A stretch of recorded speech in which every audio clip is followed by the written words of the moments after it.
We're gonna let it kind of load up here. Hello and welcome everybody to another episode of the Capital Gains Tax Solutions podcast, and also stream on Expert CRE Secrets podcast, where we believe most high net worth individuals and those who help them, they struggle with clarifying their capital gains tax deferral options. Not having a clear plan is the enemy, and using a proven tax deferral strategy is one of the best ways for you to exit highly appreciated businesses, real estate, cryptocurrency, defer millions of dollars of capital gains tax so you can create and preserve more wealth and help your friends, family, or clients do the same. Hey, my name is Brett Swartz, and I'm founder of Capital Gains Tax Solutions. And each and every episode, I'm joined by some of the best real estate, financial wealth, and sometimes building early stage minds in the world where they share their deal stories and secrets with us so we can create and preserve more wealth and unlock even more freedom for ourselves and our family and our clients or investors. And I'm excited today. In fact, our guest is out of the great state of Kentucky, and he's focused on helping individuals and companies build their companies. And in fact, we're going to be talking about building early stage prop tech and insurance tech, which is interesting because we've never had anyone like this on the show before. So I'm excited to dive into what all that particularly looks like.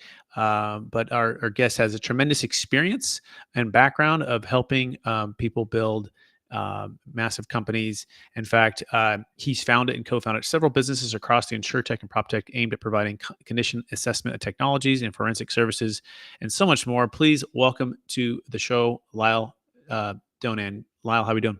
Very well. Thanks for having me. Appreciate it.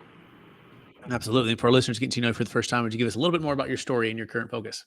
Yeah, you bet. My story begins with a family business begun shortly after World War II that over a period of time migrated from doing design engineering work in everything from civil engineering and mining engineering and environmental engineering to investigating property damage. And the way that story began is that our customers, mining, specifically the mining industry, was dealing with litigation and claims coming from alleged damages from their mining activities. And they needed some third-party experts to help them investigate these property damages. So my grandfather, my father before me, were hired as expert witnesses to do investigations of property damage. As we did that work, our name got out purely organically, and insurance companies began calling us, asking us, hey, we heard that you guys, you engineers, can take a look at these buildings for us and tell us what went wrong. And we had a knack for that. That started in the 60s and 70s and then grew into the 80s. We also then diversified. People said, hey, this building caught on fire. Can you help us excavate the remnants of this damaged building and try to figure out where the fire started and what caused it? And we said, we're entrepreneurs. We said, sure, we'll give that a try. And that blossomed into a fire investigation business that was starting to mature in the 1990s. And so we went from mining engineering all the way into forensic engineering. And by 1999, we made the decision that the design part of the design engineering services we were offering were no longer where we wanted to be investing and spending our time. And so we decided to focus full time on doing what we now refer to as forensic investigations, forensic engineering, forensic fire investigations. My background, I joined the business in April of 2000. At that time, the company was quite small. I was the 20th employee. Had really a great amount of luck in regards to the timing that I came into the industry. I consider it by today's standards to be very immature. We've grown up a lot since then. But that was also a really great excuse to exercise an entrepreneur's muscle. And so we pushed to first just geographically expand the footprint of the business. It began in Kentucky and Southern Indiana, which is a great part of the country to be from. Our fees here were actually much less expensive compared to folks operating in Chicago and Atlanta. And so it was easier for us to push north and south. We did. And over time, we organically grew this business through simply the cash flows that it provided and expanded it geographically from the central part of the United States to all 50 states by the end of 2015. So far, so good. You got any questions on that? Makes sense? Yeah, Lyle, that was amazing. What a background, what a history, and what a legacy with the family, man. It's incredible there. And by the way, you can learn more about Lyle Donan by going to roomandpillar.com. It's roomandpillar.com. That's spelled Donan for the last name. Kind of rhymes with Conan. So if you've seen that and you see Lyle with the sword dressed up in Halloween, be aware that that's where that's coming from. But all kidding aside, yeah, I think that's amazing. And we're going to tie all this into building early stage InsurTech and PropTech empires. In fact, Room and Pillar talks about maximizing value of the built world. This feels like it's almost like another part of the world that we're going to dive into for this episode for sure. But before we go all there, Lyle, I want to take one other step back. I believe we've all been given certain gifts in this life, and the gifts have been given to us to be blessing and help to others.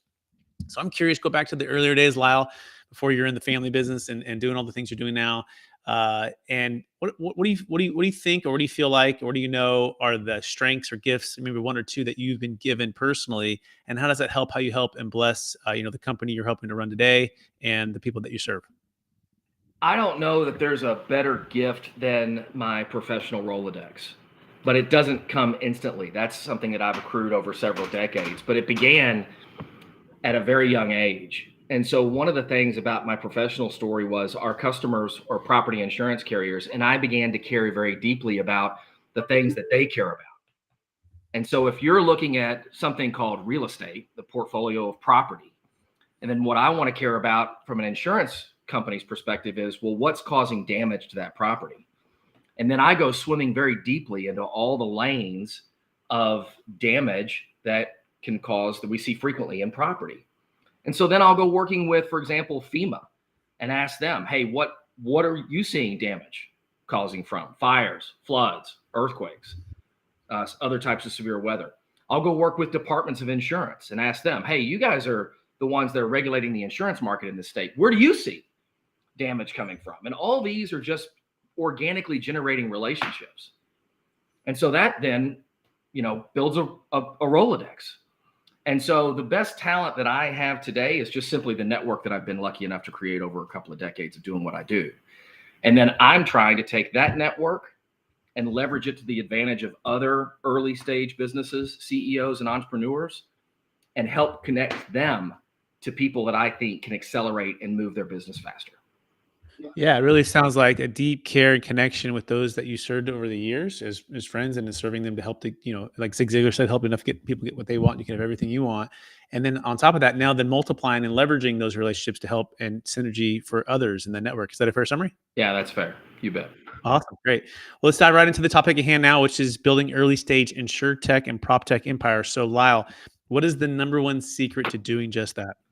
Well, I think the biggest secret for this and my underlying thesis at Room and Pillar is that when I study the property insurance industry, and then I take a step back and I study the real estate industry, it is shockingly coincidental that you have many parallel workflows. So for example, in property insurance, if I'm going to look at selling an insurance policy to a property, I want to understand everything about that property so that I can understand and quantify its risk, which then in turn is a binary decision. Do I want this customer? Yes or no, based upon the risk of that asset.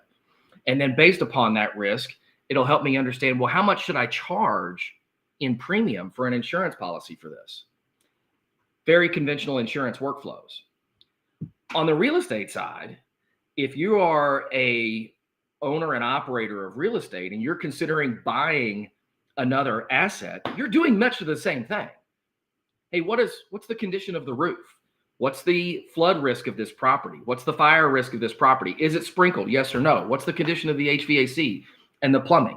All these are just diligence workflows that are eerily similar and consistent to the exact same workflows that are happening over in property insurance. The same is true for considering risk management. Hey, now I already own this building, or now I already insure this building. I care about the exact same thing, which is I don't want to have a claim.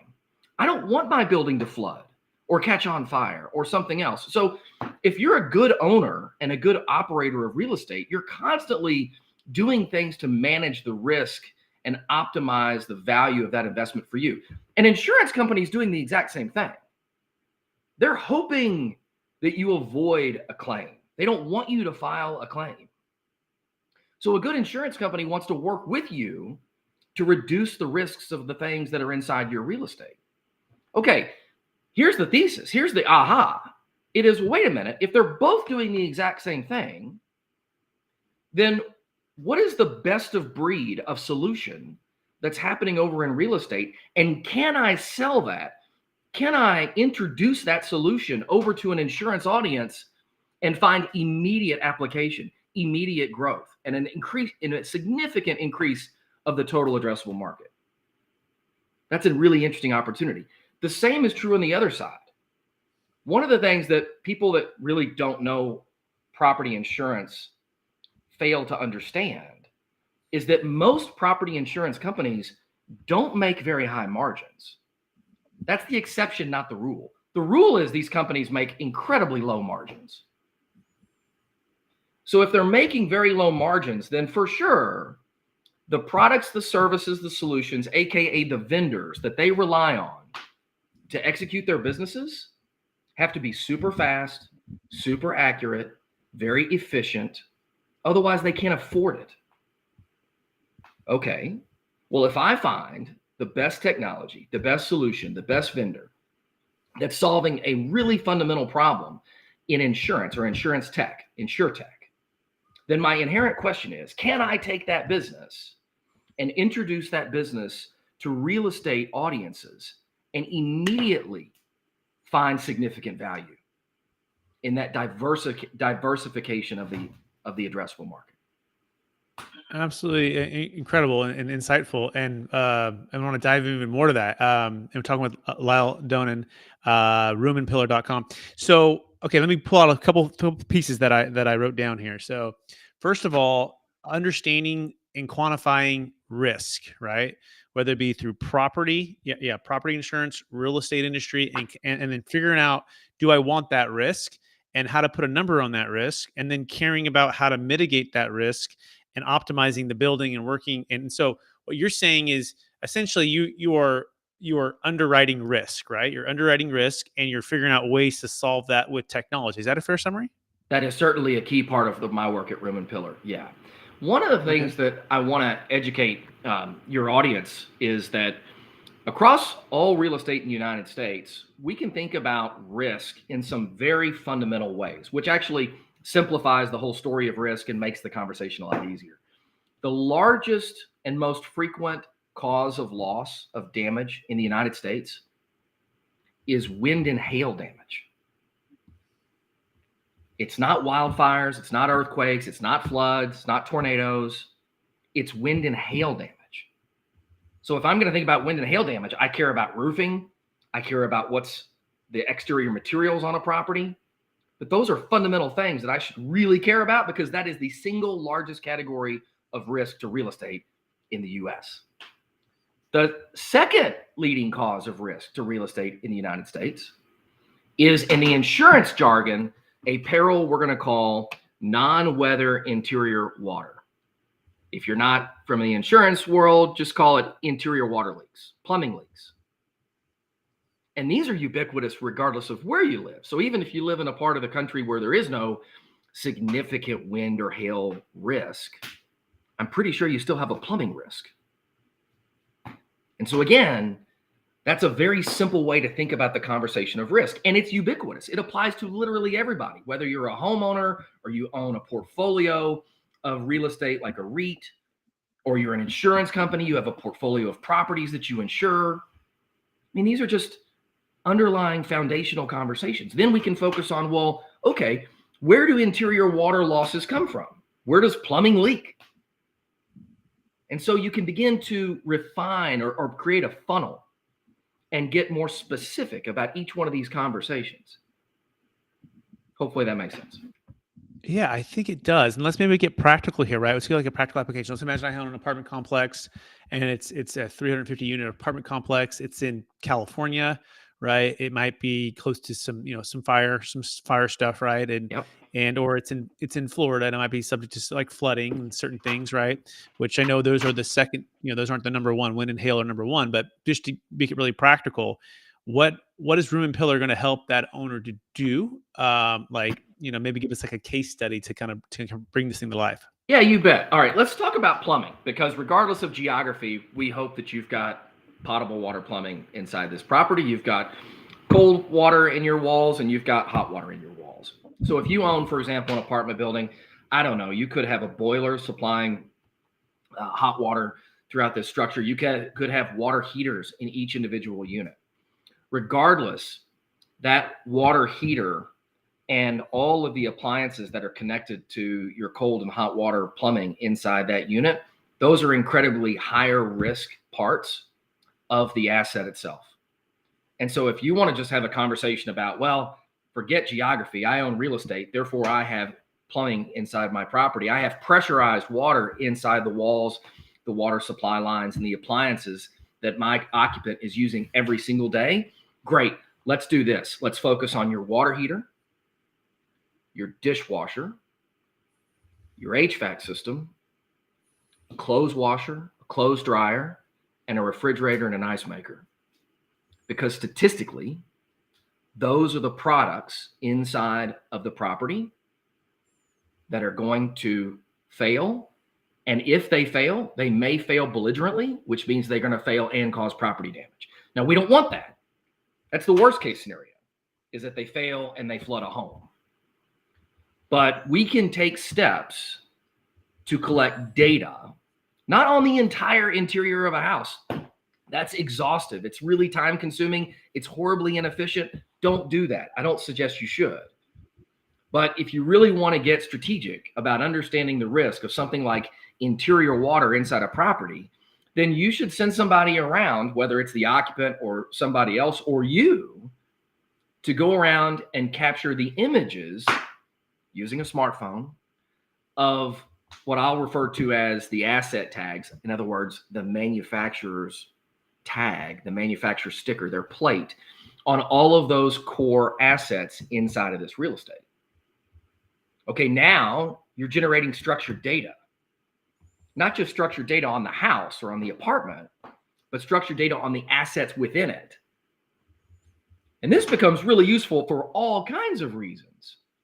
Not just do I want to understand, hey, is this dishwasher recalled? Is this dishwasher beyond its estimated useful life? Water heaters are one of the consistently biggest risks across all real estate. And it's not that people don't make good water heaters. I would never say that. That's not what I'm suggesting. It's that people don't replace a water heater until it leaks or until it doesn't produce hot water. Either way, those are the only call to action to say, I'm going to go replace my water heater. That thing's a ticking time bomb. And so it's the perfect example of a product that you should be monitoring how old it is, because the data on estimated useful life for a water heater is incredibly clear. So now you have the opportunity to say, hey, this water heater is too old. I'm going to go ahead and do what I know is in my own best interest. I'm going to replace it, even though it still makes hot water. Or if you're a really smart owner of apartments or condominiums, and you know that that unit is going to turn over when one tenant leaves and another tenant's going to come in, well, that's the ideal time to replace a water tank. It's not disruptive and it's cheap. Do it then. So those are simple, very simple use cases. And one of the businesses that we support at Room and Pillar, that if your audience really wants to double click into to understand, well, like, how do I do this? Where is that technology? It's a company called Source 7. And Source 7 is not only a Room and Pillar investment, but it's one of those assets that at Room and Pillar, I'm pushing into other businesses, not only within the Room and Pillar portfolio, but across InsurTech and PropTech. Because I don't think it's unique that people have dishwashers. It's not unique that we have ice makers inside of real estate or clothes washers and dryers.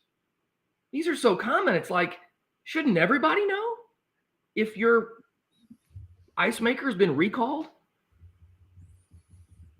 And yet no one does know, because there's no data correlation between the consumer and the manufacturer. So if the manufacturer declares a recall, who are they going to tell? They don't even have your contact information.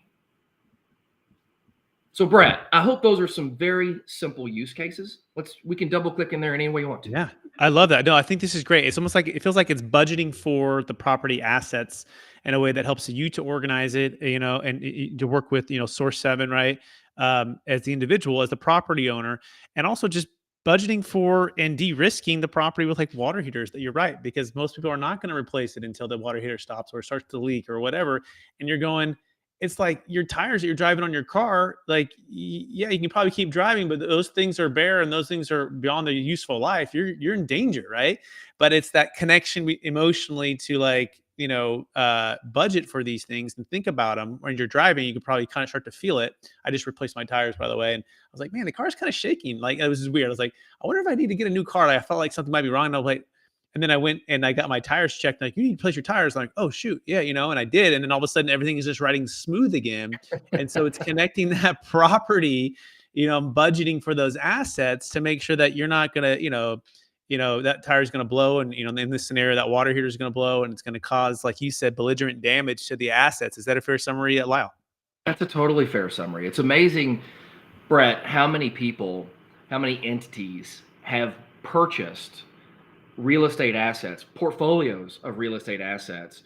And yet when I ask them, how many water heaters do you own? How many microwaves do you own, or dishwashers do you own? They just simply answer the question, well, this is the number of units that I have, and therefore that's the answer of the number of dishwashers. I'm like, great. Do you know anything about how old they are? Do you know anything about when they're expected to fail? Do you know which ones you wish to keep when they are broken so that you want to make a repair to it versus, you know what, that one's too old, I'm going to go ahead and replace it? Because I'm throwing my money away if I make a repair on this dishwasher. I couldn't agree with you more. In fact, that's the number one question you would ask for, a multifamily broker by trade where I started out. And we would say, how many, first of all, does it have individual hot water heaters, right? Number two, if it does, how many have been replaced, and then number three, when were they last replaced? And sometimes you talk to someone like, I haven't replaced any of them. And they've owned them for, for property for 10 plus years. You're like, okay, this is just a matter of, it's a ticking time bomb before I have to turn all of these water heaters over, or they're already failing, right? And you need to look at this, right? You just cannot buy it based upon, people ask about the roof. That's a pretty common one, right? But even like siding, right? Or the stucco exterior versus T111 siding versus, the dry rot. Was the layer put over the top of the dry rot? I mean, there's so much there that if you're not doing the due diligence, it's not going away when you buy it, and you're going to have to, repair this thing, and it can be detrimental. And then let alone the termites that get into it, and the wood, the pests that get into it. And oh my goodness, it just kind of keeps going. It can be a complete nightmare. You've got to be underwriting and looking at the data and having folks like Room and Pillar to help you do this in a systematic, thoughtful, deliberate way. Is that a fair summary, Lyle? It's a totally fair summary. I'm going to leave you with one other story here about a great opportunity that Room and Pillar loves to celebrate, which is insurance claims. And so when a claim happens, and let's say that it's an interior water loss, chances are it's going to be a covered loss. So there's not going to be any dispute over is it covered or not. The investigation is going to be, hey, where did the water come from?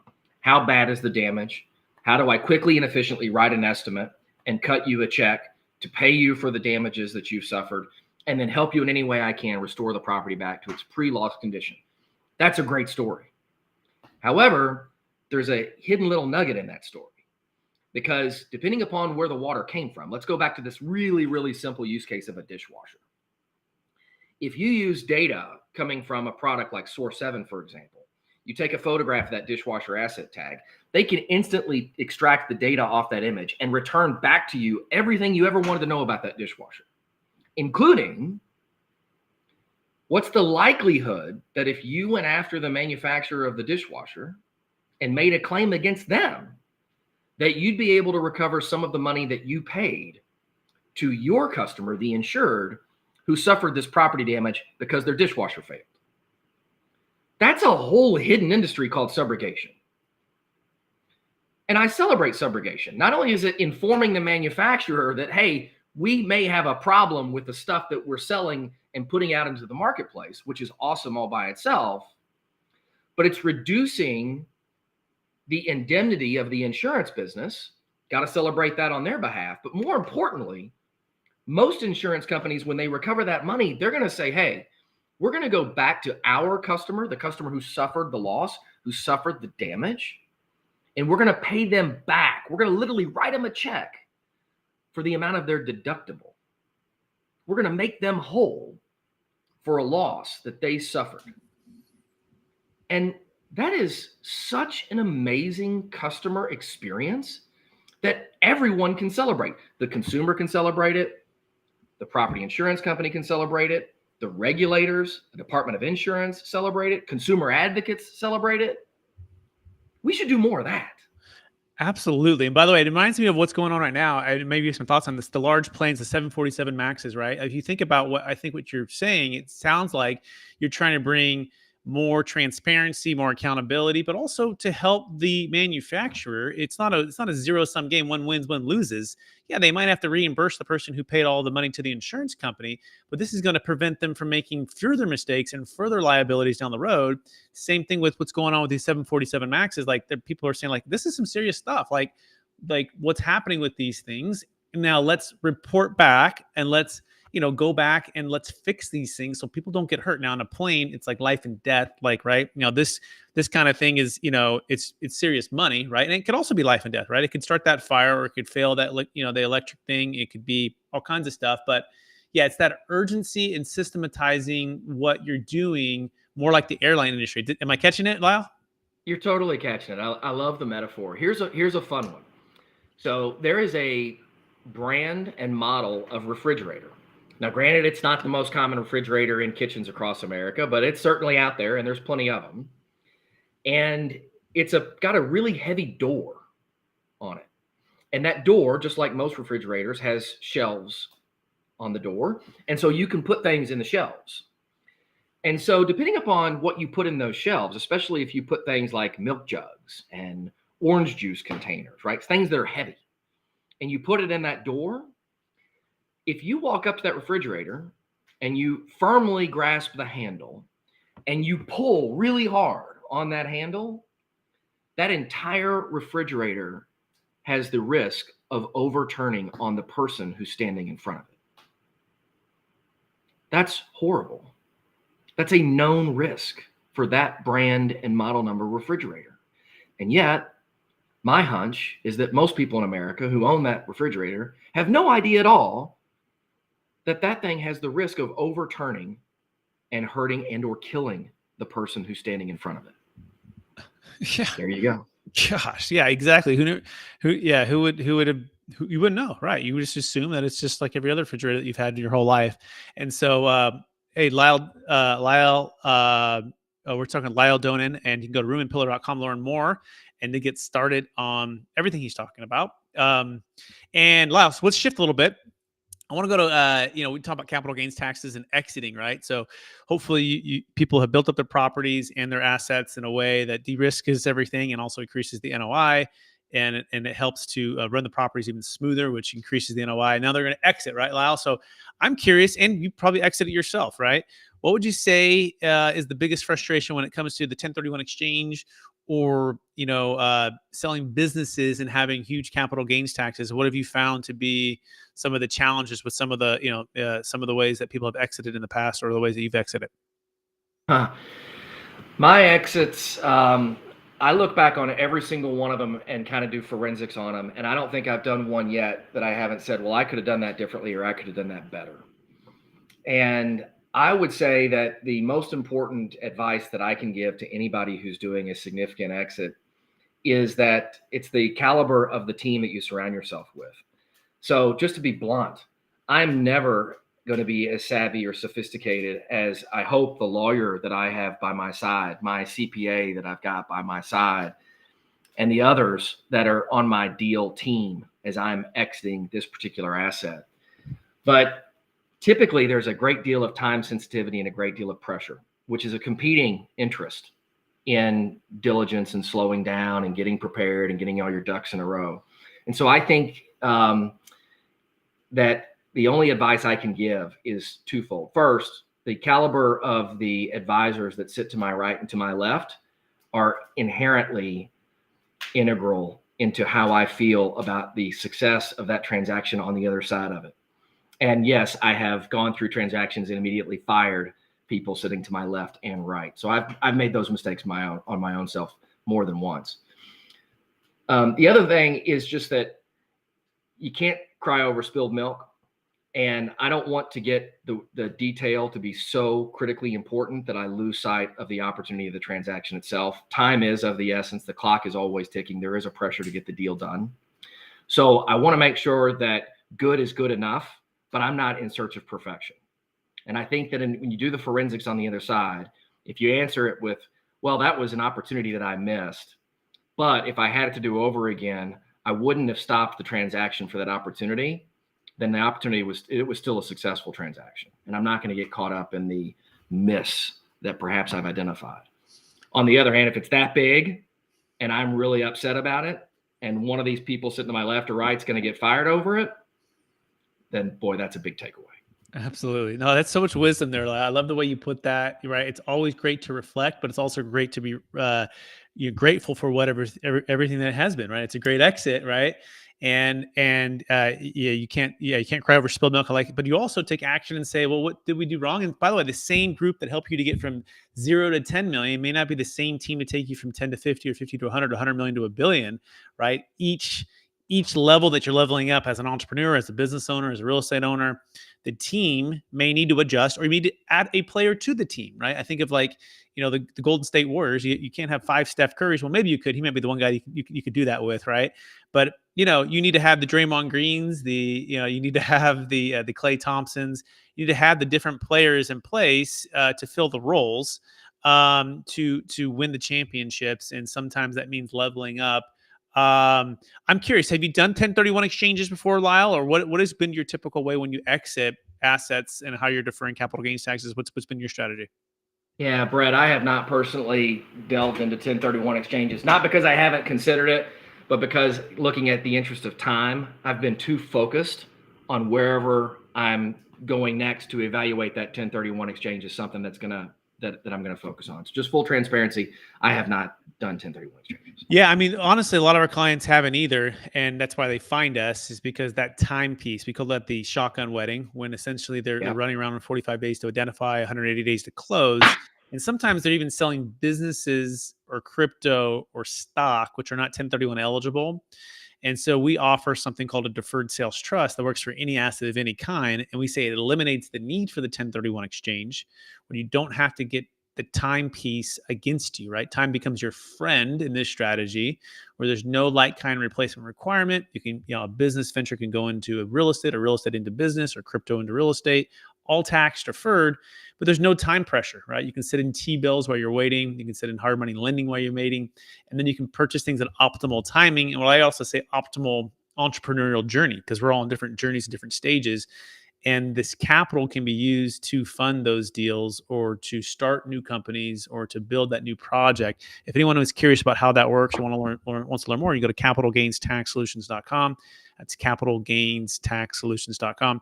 Lyle, that being said, are you ready for the lightning round? I am. All right. Knowing what you know now, if you could go back to your 25-year-old self, what's the one golden nugget make sure to tell yourself to do? Lever up. Don't be afraid to lever up on talent, and do it before you think you need to do it. My past tells me that we wait too late to do that. We should always pay more for the next level of talent before it becomes essential that we have them in our businesses. That will accelerate growth. Excellent. And question number 2, what's the number 1 book you've recommended or gifted the most in the past year?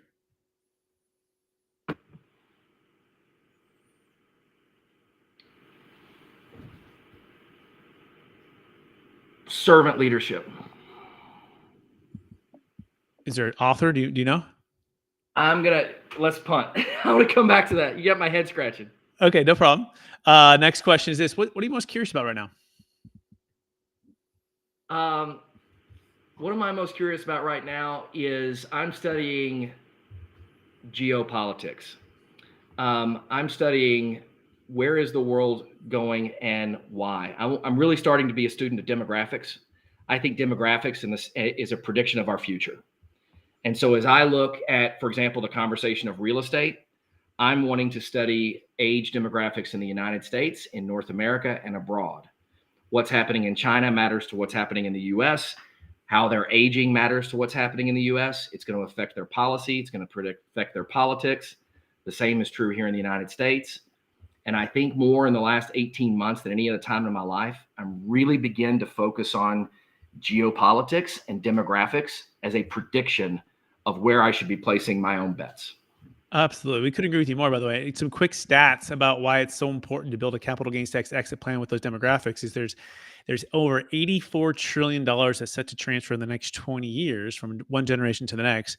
And it's known as the largest wealth transfer in the history of the planet. And in fact, there's 77 million baby boomers in the US alone. And every single day, 10,000 are turning 65. And so it's vital that you understand that those things are going to drive decisions and changes. And in fact, 50% of the total net worth in America is tied to high-end primary homes, businesses, private equity, and commercial real estate, all of which are illiquid assets that are highly appreciated. And we think it's like this pressure, that's a perfect storm that's all hitting at once, Lyle. And as it hits, the question becomes where, and the friction is the tax, a death tax and a capital gains tax. And it's like this explosion that's going to happen. And whether people want to have great plans in place to have a capital gains tax and estate tax plan built in order to receive the capital versus building their empires for many, many years, just to see a lot of that capital be paid to the government in tax, which, as we probably all agree, is going to be wasted away no matter what side you vote for. And so we're this demographics is driving everything. It's literally driving everything. And it's happening right now. Any thoughts on that before we go on to the next question? No, just that I couldn't agree more. I think it's a tidal wave that's coming, and none of us can do anything to stop that. All you can do is prepare now. Yeah, absolutely. Next question is this. Favorite leadership quote or theme that you strive to live by? Maybe it was that servant leadership one that you said there, right? Kind of a theme or a quote. Anything that kind of come to mind? Yeah, I'm going to give you the quote that's right by my office desk sitting right here. And it reads, all non-accelerating observers can lay equal claim to their perspective being the correct one.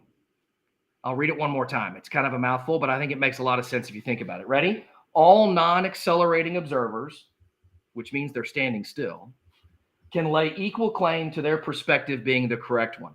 And the person who made that quote is Albert Einstein in his theory of relativity. And the reason I love that is because, yes, he's referring to physics. If you're staying still, then you can argue, no matter what your perspective is, that it's the correct perspective. But as soon as you start moving in any direction, by definition, the things around you are moving relative to where you are. Some are moving closer to you, some are moving further away, but everything around you is moving because you're moving. And if you're in motion, then your perspective is fundamentally very different all the time. And so it's that I totally celebrate, not only as a story of physics, but as a story of business, as a story of leadership. And I just champion that. Amazing. And with that, I don't know if we can end it in any better way. Lyle, I want to thank you for being on the show, sharing a ton of wisdom with us, opening us up to another world of thinking about risk and property and insurance and connecting the dots to create and preserve wealth. Wow, that quote itself, you could probably write a whole book on. I hope you do at some point, because that was really neat and insightful and inspiring. And I want to encourage you to keep using your gifts and talents and really connecting deeply with people and helping them care about caring enough to help them get what they care about, right? And essentially, and then blessing people by connecting everyone together to do that and create even a better outcomes for everybody. That being said, for our listeners who want to get in touch with you, Lyle, what's the best place for them to find you? Yeah, I think the easiest way, go to roomandpillar.com, reach out, contact us, or just email me directly. My email is very simple, intentionally, Donan, LDONAN, @roomandpillar.com. Awesome. Thanks, Lyle. And I also want to thank our listeners for listening to an episode of the Capital Gains Tax Solutions podcast. We're also streaming on Expert CRE Secrets podcast for all our commercial real estate people out there. We so appreciate you. We're on YouTube. We're on Apple, iTunes, and anywhere you can consume podcasts, we're there. And so please subscribe and rate and review. We so appreciate that. And remember, not having a clear plan is the enemy, and using a proven tax referral strategy is an amazing way for you to exit highly appreciated assets so you can create and preserve more wealth. Deferred sales stress is a great way to do that. We'd love the opportunity to show you how how that works and how it can be a fit for you, just go to capitalgainstaxsolutions.com. And the last piece I'll leave you with is our brand new product that we just released here in 2024. It's called the Best 1031 Exit Plan. It is a full 1031 service and a backup plan in case it fails. Friends don't let friends overpay for a 1031 exchange, and friends don't let friends do a 1031 exchange without a backup plan in case it fails. Don't get caught stuck in 1031 jail with a company that doesn't allow the backup plan for the deferred sales trust. Go to experttaxsecrets.com to get the best 1031 exchange plan started today. Appreciate everyone out there.